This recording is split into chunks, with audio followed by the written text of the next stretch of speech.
네, 오늘 우리의 주시는 말씀이 잠언 4장 23절 말씀입니다. 우리 찾아서 다 같이 한번 읽겠습니다. 잠언 4장 23절입니다.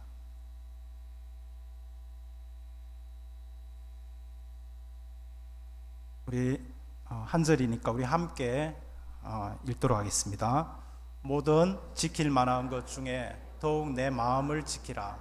생명의 근원이 이에서 남이니라. 아멘. 오늘 이 잠언 4장 23절 말씀을 가지고 마음을 지키는 지혜라는 제목으로 말씀을 전하겠습니다. 마음은 자기 자신의 훈련장이고 그 속에서 천국과 지옥이 만들어진다 라고 존 밀턴이 그 신라곤에서 이러한 이야기를 했습니다.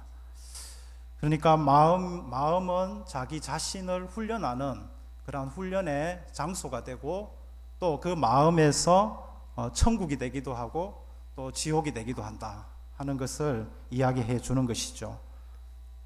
중국의 비서인 책 중에 하나 중에 마이상스라는 책에는 또 이런 이야기가 있습니다. 얼굴 좋음이 몸 좋음만 못하고 몸 좋음이 마음 좋음만 못하느니라. 그래서 얼굴을 단장하기보다는 마음을 단장하라. 이러한 기록이 있습니다. 얼굴이 좋아도 몸이 좋지 못하면 소용이 없고 또 몸이 좋지만 마음이 좋지 않으면 그렇게 그 가치가 떨어진다는 것입니다. 그래서 좋은 마음을 가지고 살아간다는 것, 그것이 가장 중요한 것이다라는 깨달음을 주는 이야기들입니다. 중국의 왕양명은 이런 이야기를 했습니다. 산중의 도적은 이기기 쉬우나 마음의 도적을 이기는 것은 쉽지 않다. 산속에서 그 도둑을, 그 산적들 말입니다. 그들을 이기기가 얼마나 어렵습니까? 갑자기 나타나서 그렇게 사람을 해치고 그렇게 하는데, 그런데 그 산중의 도적을 이기는 그것보다 더 어려운 것이 내 마음의 도적, 내 마음을 지키는 그것이 가장 어렵다라는 것입니다. 한 청년이 어떻게 하면 행복하게 살 것인가? 내 인생에 가장 행복한 것은 무엇이 갖추어지면 가장 행복할 것인가? 이것을 한번 진지하게 생각하며 이렇게 이제 그 노트를 펴놓고 한번 적어봤습니다. 내 인생의 조건에서 행복할 수 있는 조건 해서 이것만 갖추어진다면 나는 가장 행복한 사람이 될 수 있겠다 해서 적어보았는데요. 그래서 물질로 돈은 얼마 정도 있으면 좋겠다라고 기록하고, 또 건강해서 몇 살까지 살면 좋겠다, 또 공부를 많이 해서 좋은 학력을 가졌으면 좋겠다, 그리고 명예를 가지고 또 잘된 결혼을 해서 행복한 가정을 꾸리고 그리고 좋은 직장에서 그렇게 사는 것, 이런 것들을 구체적으로 목록을 적었습니다. 그리고 딱 적어서 책상에 붙여놓고 그것을 보면서 내가 이것을 갖추기 위해서 내가 최선을 다해 봐야 되겠다, 그렇게 생각하는데 지켜보면서 이 마음이 해보면서 계속 늘 쫓기고 불안한 것이죠. 그래서 그 목록표를 가지고 교회 목사님을 찾아갔습니다. 이것을 이제 보여주고 목사님과 한번 이야기해 보고 싶어서 그 쪽지를 가지고 갔습니다. 목사님은 이제 그 내용을 쭉 보고 한참 보시다가 빨간색 볼펜으로 그 목록에다가 빨간 줄을 쫙쫙 다 그으면서 제일 마지막에 딱 이 한마디를 딱 적어서 다시 주었습니다. 그 목사님은 이렇게 이야기했습니다. 청년 자네가 그렇게 행복의 조건으로 적은 것들은 있어도 되고 없어도 되는 것들이네.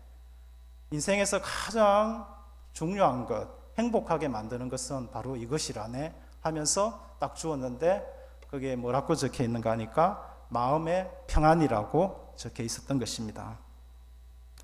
이렇게 마음의 평안만 있다면 이러한 행복의 조건들은 그 부차적인 것이 되고 마음의 평안 속에서 이 모든 것들을 통제하고 다스릴 수 있는 줄 믿습니다.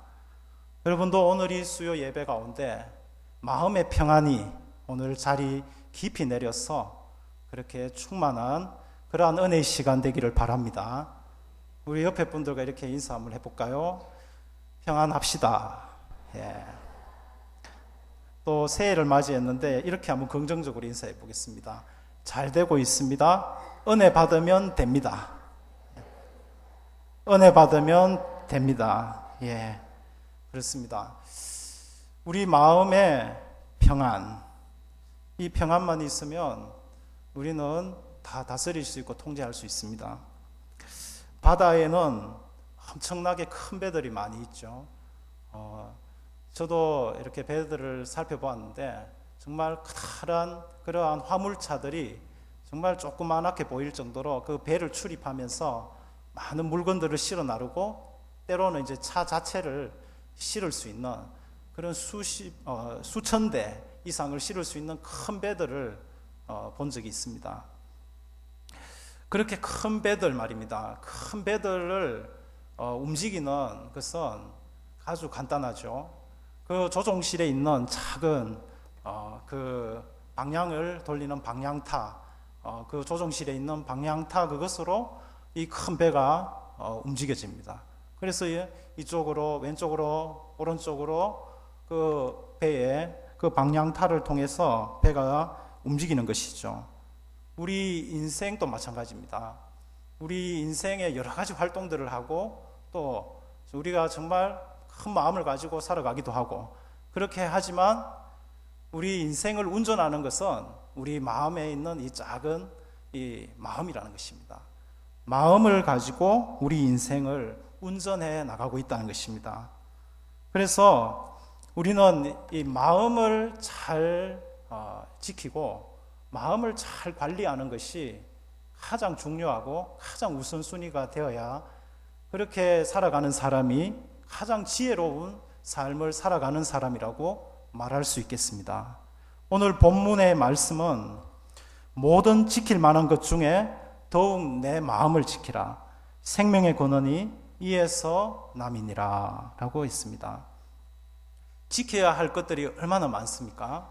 우리가 살아가면서 지켜야 할 것들이 많이 있습니다.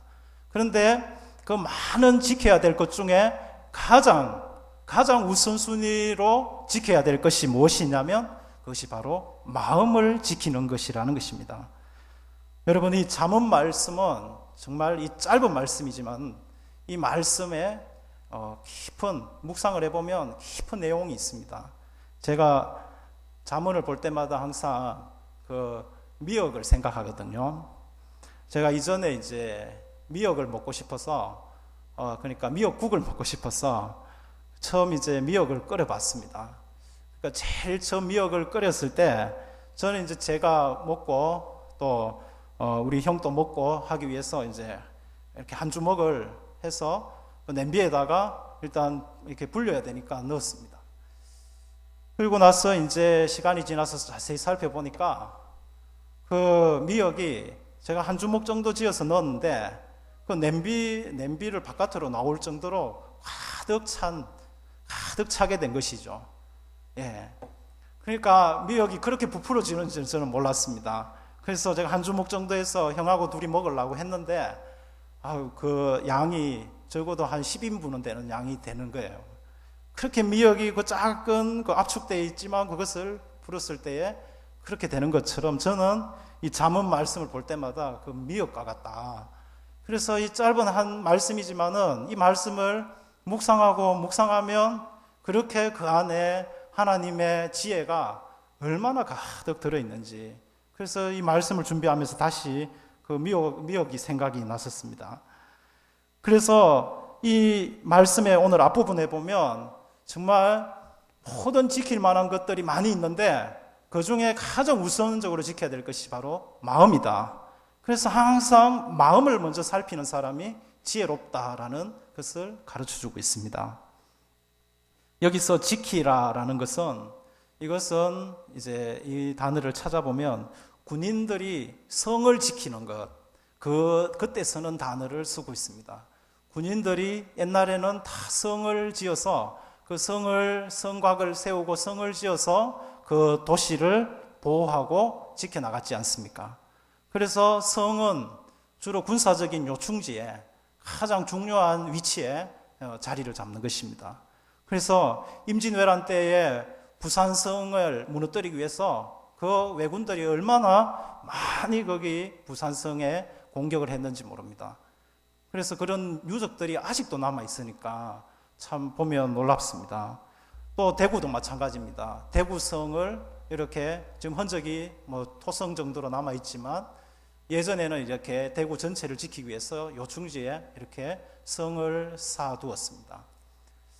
그래서 여기 지킨다, 지키라라는 이 말씀은 힘을 다하여 군사들이 성문을 지키는 그것을 말합니다. 그러니까 성이 함락되지 않기 위해서는 성문을 지켜야 되는데 그 성문이 우리 사람으로 말하면 마음이라는 것입니다. 마음을 지키면 이제 다 방어를 할 수가 있죠. 그래서 적군은 이 마음을 무너뜨리기 위해서, 그죠? 그러니까 왜군들이 우리 많은 이 성을 무너뜨리기 위해서 그 문을 집중 공격했던 것처럼 이 마음을 무너뜨리기 위해서 계속적으로 이 영적인 세계에서 이 원수 마귀들이 우리의 마음을 무너뜨리기 위해서 오늘도 얼마나 많이 공격했는지 모릅니다. 그렇게 이 마음을 지킨다는 것, 이것이 얼마나 어렵고 또 힘든 싸움인지 모릅니다. 그래서 이 본문에서 이 군사들이 성을 지키는 것처럼 너희들이 마음을 지켜야 된다, 그렇게 말씀하고 있는 것입니다. 그래서 영적으로 우리는 정신을 바짝 차리고 우리 마음에 어떠한 적들이 침투하는지를 그것을 살펴서, 그래서 적이 침투해오면 단칼에 다 무너뜨릴 수 있는 그러한 하나님이 주시는 마음으로 충만하기를 축복합니다. 계속해서 본문을 자세히 살펴보면 마음을 지켜야 할 이유가 생명의 근원이 이에서 나기 때문이다, 남이니라 라고 말씀하고 있습니다. 우리 성경에는 없지만 히브리어 성경에는 왜냐하면 이렇게 들어갑니다. 왜냐하면 생명의 근원이 이에서 나기 때문이라. 그래서 마음을 지켜야 할 이유가 뭐냐면 생명의 근원이 여기서부터 나온다라는 것입니다. 생명의 근원은 다시 이것을 말씀을 또 이렇게 번역해 보면 생명의 샘들이라고 번역할 수 있습니다. 생명의 샘, 그 생명의 샘에서 좋은 물이 나올 수도 있고 쓴물이 나올 수도 있는 것입니다. 그래서 우리가 마음을 잘 지켰을 때에 우리의 이 생명의 샘에서 좋은 물들이 그렇게 흘러나와서 우리의 영혼을 윤택하게 하고 또 많은 사람들을 행복하게 하고 다 마실 수 있는, 나도 마시고 또 많은 사람들을 마시게 할 수 있는 그러한 생명의 샘물들이 이 마음을 잘 지켜나갔을 때에 나온다는 것입니다. 그래서 이 본문 말씀의 뒷부분에는 이 생명의 샘들, 그렇게 말씀하고 있습니다. 제가 어릴 적에 학교를 다닐 때 저도 그러니까 한 3km 되는 학교까지의 거리를 막 달려서 이렇게 많이 갔습니다.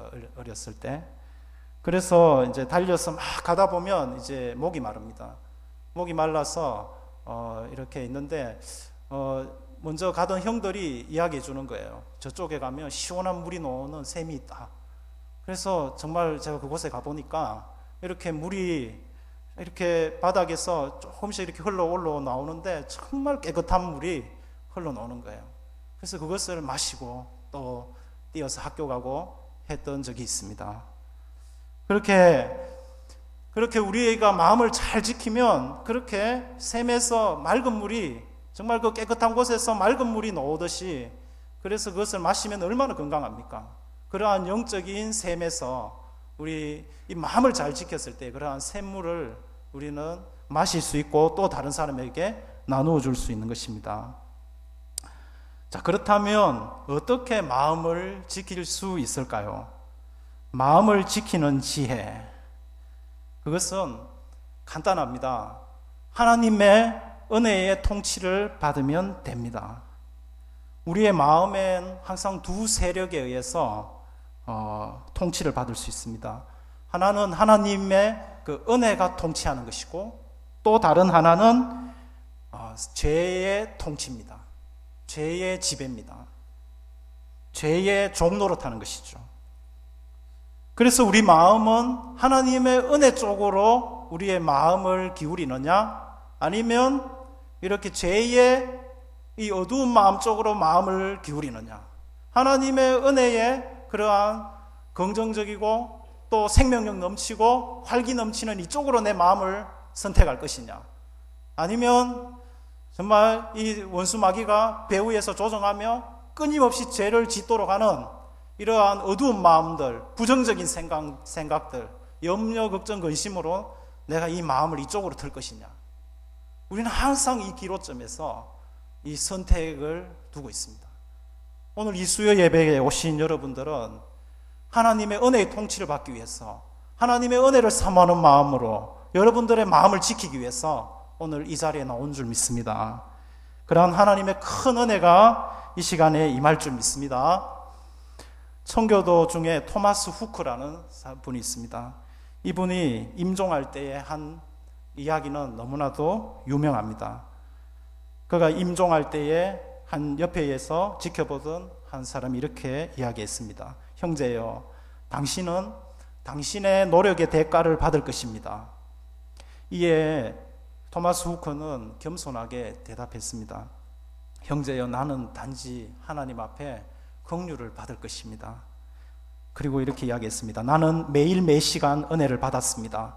나의 생애 40년 동안 하루에도 수없이 반역의 마음이 일어날 때 그의 한량없는 은혜로 심판받아야 할 나를 수없이 용서해 주셨습니다. 나의 경우 얼마나 많은 구원이 이루어졌는지, 여기 얼마나 풍요로운 구원이 이루어지고 있는지, 내가 매 시간 더러워질 때 그리스도는 씻기셨습니다. 내가 타락될 때 그리스도가 일으키셨습니다. 나는 오늘 이 아침에 의의 견책 아래에 있습니다. 그러나 하나님의 은혜가 나를 용서해 줍니다. 그리고 이것이 계속되었습니다. 내가 천국에 갈 때까지 계속될 것입니다. 토마스 후크는 마지막 이 자리 가운데서도 자기가 얼마나 이분이 많은 사람들에게 영향력 있게 살았는지 모릅니다. 그럼에도 불구하고 그는 자신의 공로나 업적을 생각하는 것이 아니라 자신은 매 순간마다 하나님의 은혜로 살았고, 지금 이 순간에도 하나님의 은혜 속에서 나는 죽어간다라고 그렇게 고백하면서 하나님의 은혜의 다스림 속에서 이 고백을 하면서 천국에 갔던 것입니다.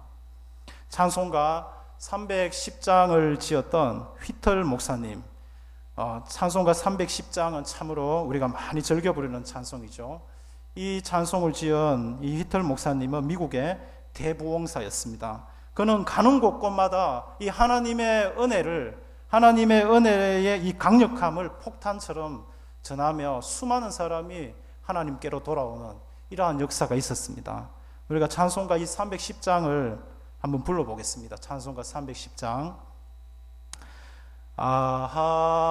하나님의 은혜로 있을 데 없는 자 왜 구속하여 주는지 난 알 수 없도다.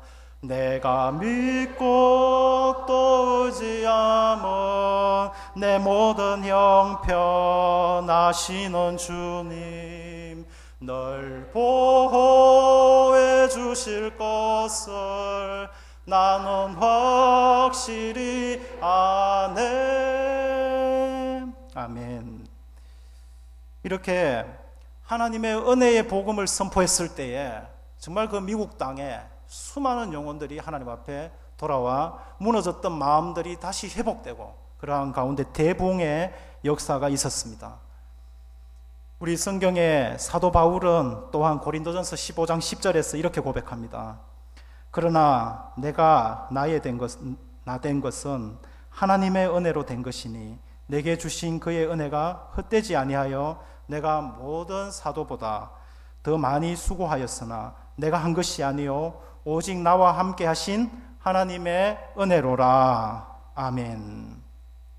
사도 바울 또한 수많은 인생의 역경을 다 겪고 그리고 그 가운데서 그가 고백하는 그 고백의 핵심이 내가 많이 수고했지만은 내가 한 것이 아니고 오직 하나님의 은혜로 했다라고 고백하고 있는 것입니다. 여러분, 우리 인생을 살고 우리가 많은 역경을 이기고 빈번하게 승리하시고 그러한 가운데 하나님의 은혜로 했다라고 사도 바울처럼 고백할 수 있기를 주의 이름으로 축원합니다. 마음 지킴을 유지하는 길이 있습니다. 계속 마음을 지킬 수 있어야 되겠습니다. 어제는 마음을 지켰는데 오늘 지키지 못하면 죄의 종로를 할 수밖에 없는 것입니다. 우리는 아주 연약한 자들입니다. 그래서 이 마음을 지키지 못해서 계속 우리의 마음이 무너질 때가 많습니다. 그래서 이러한 영적인 지식이 있어야 됩니다. 어떻게 마음을 지속적으로 계속적으로 유지할 수 있을까? 그래서 그 비결은 바로 부드러운 마음을 가지는 겁니다. 본문에서 마음을 지키라고 할 때 이 마음은 부드러운 마음을 말합니다. 이 부드러운 마음을 어떤 마음을 말하는가 하면 하나님께 민감하여서 신령한 기쁨으로 살아가는 그러한 마음입니다. 하나님께 민감하다는 것입니다. 하나님께. 그래서 하나님을 묵상하고 하나님의 그 전인격을 묵상하면서 그 하나님이 지금 나를 향하신 또 우리를 향하신 그러한 하나님의 마음이 무엇인지, 오늘 하나님이 나에게 들려주시고자 하는 음성이 무엇인지, 그런 것들을 계속 묵상하고 작은 음성에도 민감한 그러한 자세를 가지고 살아가는 사람이 바로 부드러운 마음을 가진 사람입니다. 그래서 하나님의 전인격을 묵상하십시오. 그래서 하나님이 지금 어떠한 생각을 하시고 또 하나님이 나를 향해서 어떠한 사랑을 베풀고 계시고 또 하나님이 나에게 어떤 순종을 요구하시는지, 이러한 전인격을 우리 하나님 앞에서 묵상하는 가운데 그렇게 살아갈 때 부드러운 마음이 유지가 됩니다. 또 다른 표현으로는 성령의 열매를 맺어가는 그러한 삶으로 살아갈 때에 우리의 마음이 부드러운 상태를 유지합니다. 그래서 구체적으로 두 가지로 정리를 하면 그렇습니다. 말씀의 민감함, 말씀을 즐거워하여 묵상하는 삶입니다. 그래서 시편 2편 말씀에 여호와의 율법을 즐거워하여 주야로 묵상하는 자, 그가 바로 복 있는 자다라고 말씀합니다. 그래서 말씀을 즐거워하고 기뻐하고 그 말씀 속에서 하나님을 만나는 것이죠.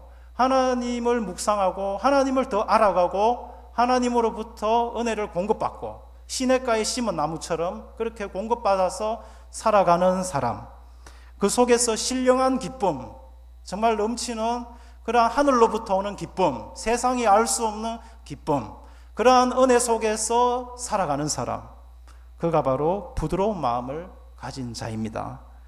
또 기도에 민감한 그러한 마음을 가진 자입니다. 시편 138편 3절에는 이렇게 말씀하고 있습니다. 내가 간구하는 날에 주께서 응답하시고 내 영혼에 힘을 주어 나를 강하게 하셨나이다. 아멘. 여기에서 내 영혼에 힘을 주어 나를 강하게 하셨다. 내가 기도할 때에 내 영혼에 힘을 주어서 나를 강하게 하셨다라는 것입니다. 기도하는 시간이 즐겁고 기도하면 할수록 내 영혼이 강해지고 나의 내면이 새롭게 되고 하나님 앞에서 더욱더 그렇게 더 하나님을 더 깊이 만나고 내 마음에 답답한 모든 문제들이 확 뚫려지고 이러한 경험을 하며 이러한 은혜를 나누며 살아가는 기도 생활을 하고 있는 사람, 그 사람이 바로 부드러운 마음을 가지고 있는 사람입니다. 그래서 우리가 이 말씀을 통해서 또 기도를 통해서 하나님께 민감하고 하나님이 우리 마음에 우리와 함께 하고 계심을 매 순간 느끼며 살아갈 때 부드러운 마음을 유지할 수 있는 것입니다. 그래서 우리 이 부드러운 마음을 유지하기 위해서 말씀과 기도에 우리가 더욱더 열심을 내고 말씀을 즐거워하고 기도를 즐거워하며 그렇게 2011년도에 그러한 은혜가 넘치시기를 주의 이름으로 축원합니다.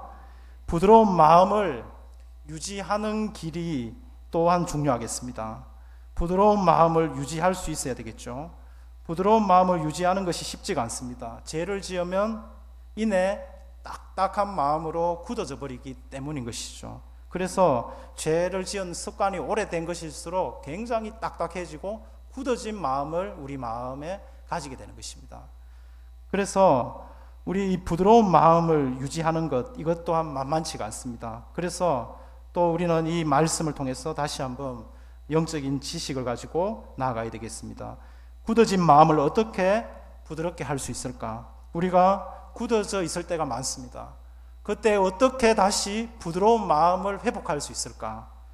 그것은 첫 번째로 상하고 통회하는 마음을 가지는 것입니다.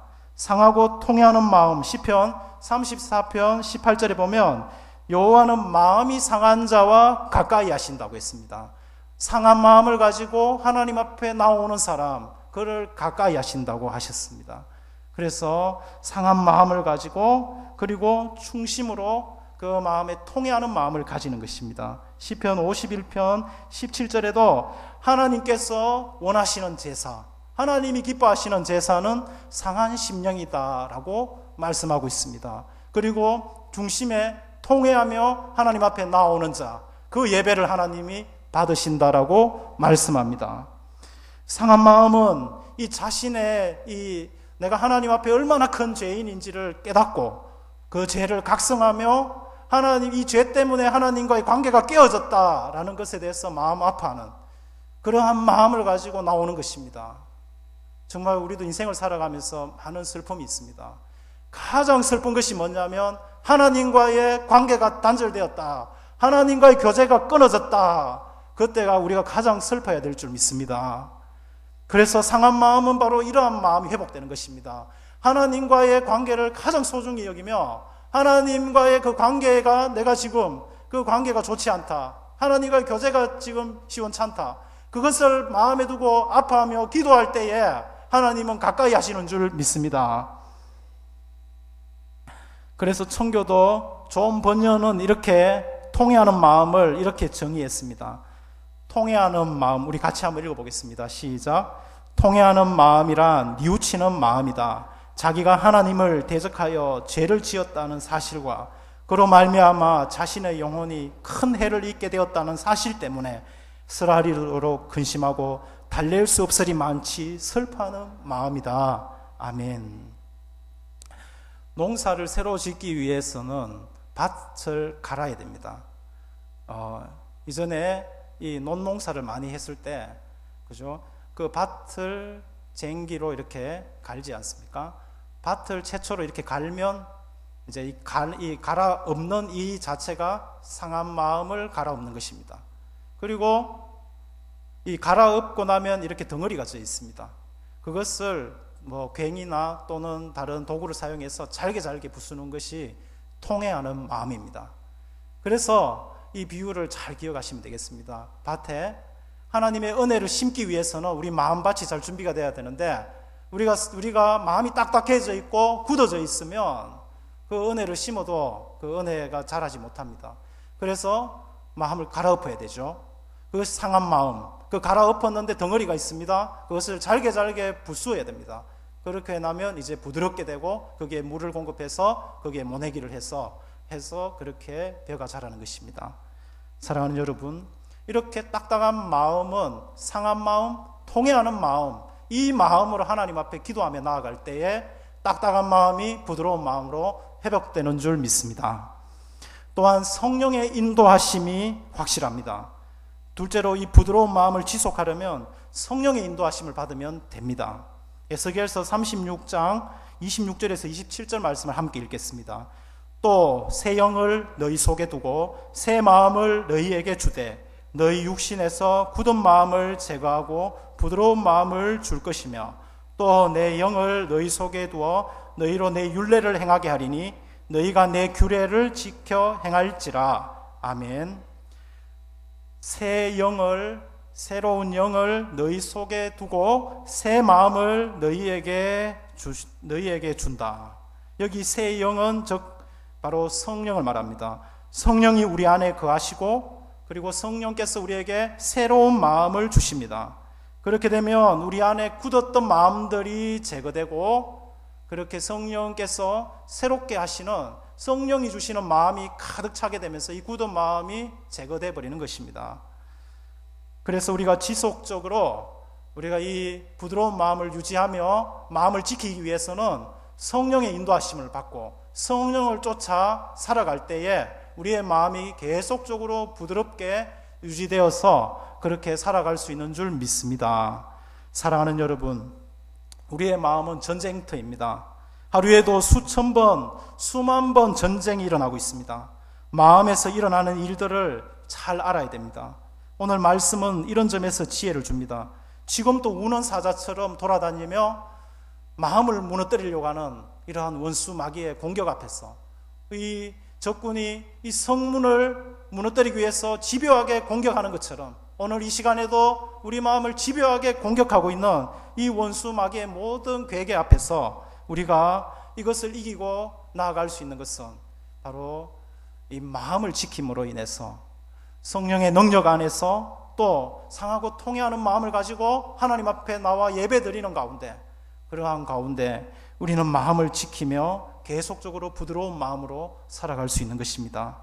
사랑하는 여러분, 마음을 지키는 것이 모든 것의 근본이고 가장 우선순위가 되어야 된다는 것입니다. 이 한 해를 다시 시작하시면서 여러분들 지난 한 해 동안 내가 마음을 지키지 못했던 것들, 무너졌던 것들을 다시 살피시고 다시 내 마음을 지켜서 지금 이 순간부터 내 마음을 철저하게 지켜서 군대에서 우리 군인들이 나라를 지키는 것처럼 그렇게 우리 마음에 파수꾼을 세워서 매일매일 원수 마귀의 괴계부터 그 모든 괴계를 물리치고 승리하며 살아가시는 우리 모두가 되기를 주의 이름으로 축원합니다.